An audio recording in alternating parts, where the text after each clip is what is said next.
আসসালামু আলাইকুম।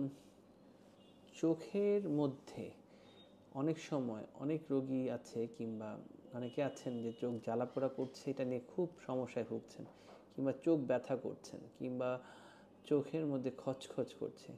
এই সমস্যাটা কেন হয়ে থাকে?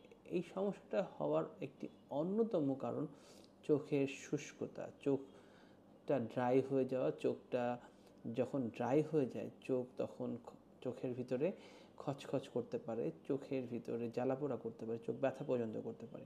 জিনিসটা যদি এইভাবে বলি, যে আমরা যারা অনেকক্ষণ ধরে স্ক্রিন টাইম নিয়ে বসে থাকি, কিংবা কম্পিউটার, ল্যাপটপ কিংবা মোবাইল ফোনে কাজ করি, কিংবা এসি রুমে দীর্ঘ সময় ধরে বসে থাকি, তাদের কিন্তু অনেক সময় দেখা যাচ্ছে যে চোখের ভিতরে আমাদের যে পানিটা তৈরি হয়, যেটাকে বলে টিয়ার ফিল্ম, সেইটা, যে আমাদের টিয়ার ফিল্ম চোখে কর্নিয়ার উপর একটা লেয়ার থাকে, যেই টিয়ার ফিল্মটার জন্য আমাদের যেটা লুব্রিকেন্ট হিসেবে কাজ করে। আমরা যখন দীর্ঘ সময় ধরে চোখ দিয়ে কাজ করছি, তখন আমরা চোখটা ব্লিঙ্ক করতে, চোখটা পলক ফেলতে পারি না।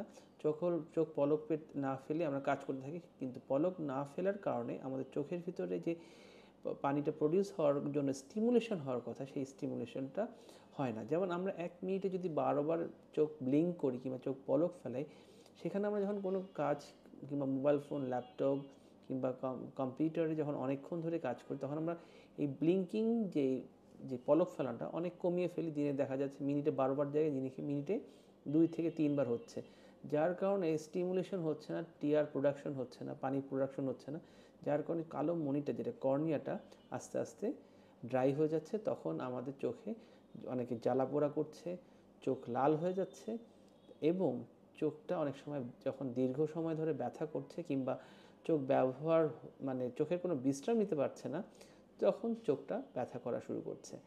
এই জিনিসটা আমাদের কাছে অনেকেই আসে, ডাক্তার সাহেব আমাদের কাছে মানে চেম্বারে আসেন, ডাক্তার সাহেব আমি এটা কীভাবে, কোনোভাবে সমাধান করতে পারছি না। আমি অনেক ডাক্তার দেখিয়েছি, অনেকের কাছে গিয়েছি, ওরা খালি একটা ড্রপ দিয়ে দেয়, আবার বলে 3 মাস পর আসতে কিংবা 6 মাস পর আসতে, কিন্তু আমার কিন্তু এটা সমাধান হচ্ছে না।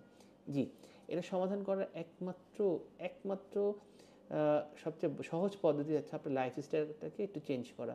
আপনি এক নাগাড়ে অনেকক্ষণ কম্পিউটার, ল্যাপটপ কাজ করবেন না। 20 মিনিট অন্তর অন্তর 20 সেকেন্ডের জন্য চোখটা বন্ধ করে রাখেন, কিংবা চোখটা হালকা করে হালকা ম্যাসেজ করেন, কিংবা রাতবেলায় রাত জাগা যাবে না, রাত জেগে কাজ করা যাবে না। প্রতিটা দীর্ঘ সময় কম্পিউটার যখন ইউজ করবেন, যেটা এসি রুমে কাজ করতে, এক ধারসে এসি রুমে অনেকক্ষণ থাকবেন না। চোখে মাঝে মাঝে পানি দিবেন, মাঝে মাঝে চোখটাকে রেস্ট দিতে হবে। আদারওয়াইজ আপনার এই সমস্যা থেকে সমাধান হওয়াটা কোনোভাবেই সম্ভব না।